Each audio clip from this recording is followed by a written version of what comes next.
The last day of school is always so exciting. I usually go around saying goodbye to all my friends, but this time I was so anxious to get home that I just sat on the bed, scrolling through my phone while the maids packed my bags. "Careful with those shoes," I reprimanded them. What? They were new. If they scratched them, they had to get me new ones. So what if they had to sell their kidney to do so? But before the story continues, make sure you like this video, subscribe, and push the notifications on our channel. Thanks! As the maids carried my luggage behind me, I knocked on every one of my friends' doors to say goodbye. We just hugged and kissed on the cheek, but I was very much looking forward to saying goodbye to one specific person. I went to the room next to the broom closet and knocked on the door. When the door opened, I walked right in without asking. Why should I ask? I have more of a right to be here than her. "Gretchen!" she exclaimed when she saw me. "Riley," I said unenthusiastically, scowling at her room. It looked poorer than ever. I asked her where she was going over the summer vacation, but of course she wasn't going anywhere. I spotted a fashion magazine under her bed and picked it up before she could stop me. "Ugh, why do you even try?" I asked her. Then I dropped it on the floor again and walked out the door, without really saying goodbye. I strolled over to the boys' living quarters and made my brother Danny hurry up. I couldn't wait to get home. One private jet flight later, my brother and I walked into our mansion where our parents were expecting us. They were jumpier than usual, and they were always sort of jumpy. I asked my dad if I could go ride my horse for a while before dinner, but he shouted, "No!" louder than it looked like he meant to. I could tell something was wrong, but I could have never guessed what it was. At dinner that night, in our favorite restaurant, my brother and I went full out. We ordered our favorite dishes, which were, of course, the most expensive ones. We always wanted the restaurant staff to know we were rich, just in case they dared treat us like normal people. My parents only got salads, though, which was also strange. My dad hated everything healthy.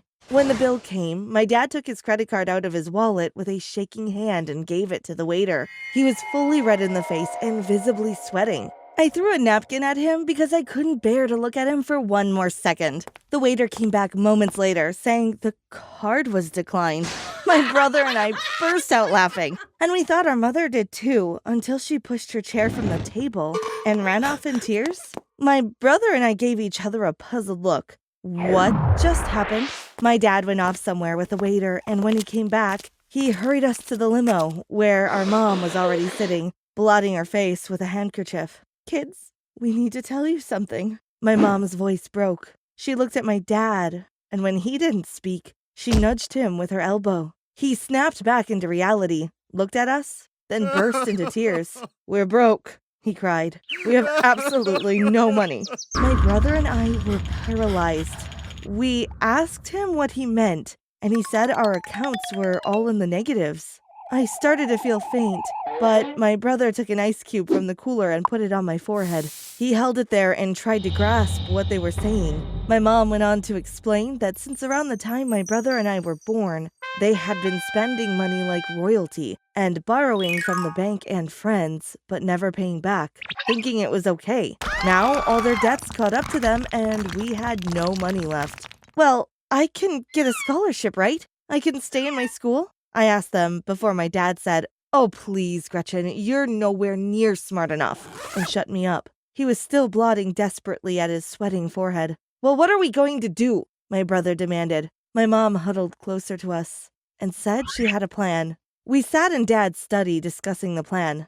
"Are you sure this is going to work?" I asked them, and they said it would if we stuck together and communicated well. We couldn't afford to mess up, or who knows what would become of us. Around midnight, we arrived at my Uncle Bruce's house. He wasn't related to us, but we grew up with him. The pictures on both our houses were proof. Although right now, no one would recognize us thanks to the creepy animal masks we picked up at the dollar store. We snuck close to the wall surrounding his property. Before we took another step, my dad stopped us and silently pointed at the security camera.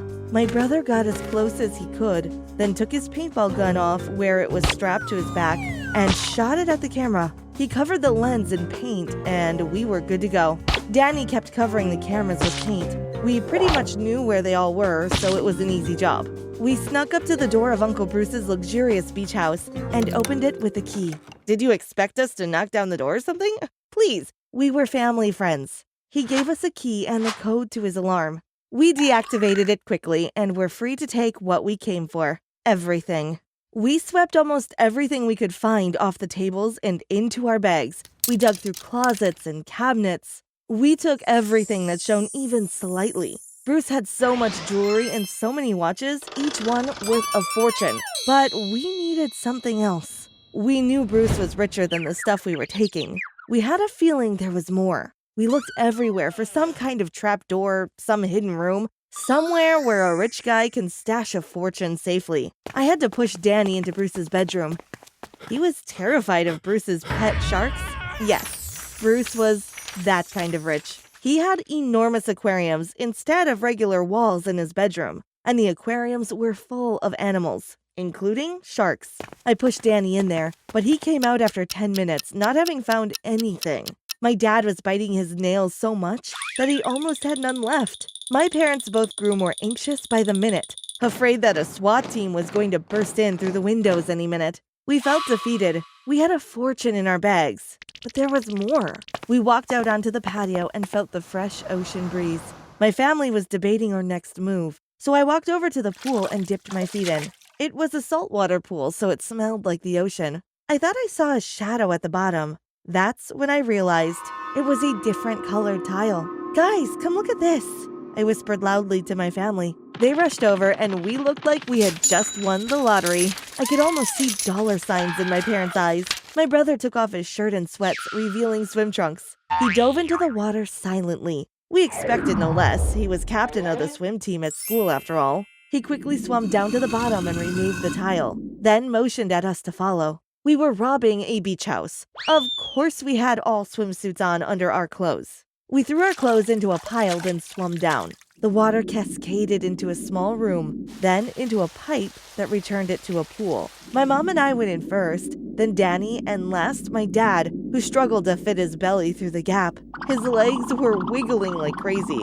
I had to pinch myself not to laugh. We were now in a small room, half of it occupied by a ginormous safe. "Anyone have the code for this?" my brother asked, but all of us shrugged. We looked at the possible combinations. The code had to be 8 numbers, which I guessed was somebody's birthday? But whose? Bruce didn't have a partner, and he had no kids. "I bet it's my birthday," I announced excitedly before putting in my birthday. A little light bulb on the lock beeped and lit up red. I frowned and crossed my arms before my brother strutted up to the safe and input his birthday. The lock beeped a nicer sound, and the light bulb lit up green. "He always says I'm the son he never had," said my brother, sticking his tongue out at me and opening the door to the safe. We took all the valuables out of the safe, though it had more shoes in it than we expected. Our bags were super heavy. I was waiting for my family to be done. When the room got darker, I looked up and almost fainted when I saw the underbelly of a shark swimming over us. "Why have you grown so pale, my love?" asked my mom, putting her hand on my cheek. With a shaking hand, I pointed upwards. My dad had to slap his hand over my mom's mouth to keep her from screaming. There were sharks swimming through our escape route. "What are we going to do?" my mom cried. We were all freaking out, but Danny had a plan. "I'll distract them," he said. "I'm the fastest swimmer. They won't get me, and you guys can swim out safely." Do you think any of us fought him on that? No. We were all okay with it. Danny hoisted himself up the little waterfall and into the pool. He swam around the bottom until the shark saw him. The pool was big, and he managed to swim circles around those beasts. My family and I swam out, each carrying our bag, but my mom was carrying hers and my brother's. We were all safe out of the pool when Danny looked up and swam toward us. He was just getting out when we were walking away when he screamed. I only saw his swim trunks floating in the water when I also screamed and covered my eyes. Danny smacked me in the forehead, so I opened my eyes and saw my brother in underwear with little hearts on it. My parents saw it too, and we started laughing at him. "What? I always wear something under my swim trunks. Remember that time they fell off in the middle of a competition?" he asked us, looking for sympathy. But we all just laughed harder. We put on our dry clothes quickly and then ran to the marina. We spotted Bruce's yacht super quick and hopped on. The fuel tank was full, so we sped out of there crazy fast. We sat estimating the amount of money we were gonna make when lights flashed over us. My stomach sunk because orange is so not my color. We did as they asked. It was better that way. They came down and put us all in handcuffs. They took us to the police station, and my brother and I had to sit in a jail cell while they figured out what they were going to do with my parents. The next day, we were woken up by keys jingling and opening our cell. We were given the few possessions we owned, which were really just our empty bags and masks. The police had called us a taxi to get home. My brother and I were underage, and they thought our parents had forced us to do the robbery, so we were released. When we climbed into the cab, we were surprised to see our dad. The driver almost threw us out 10 minutes later because we couldn't stop yelling at our dad and trying to hit him.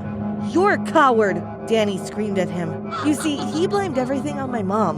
He said my mom was this manipulative woman who blackmailed us into robbing the mansion. All our accounts and property were under her name, so the debt was all hers.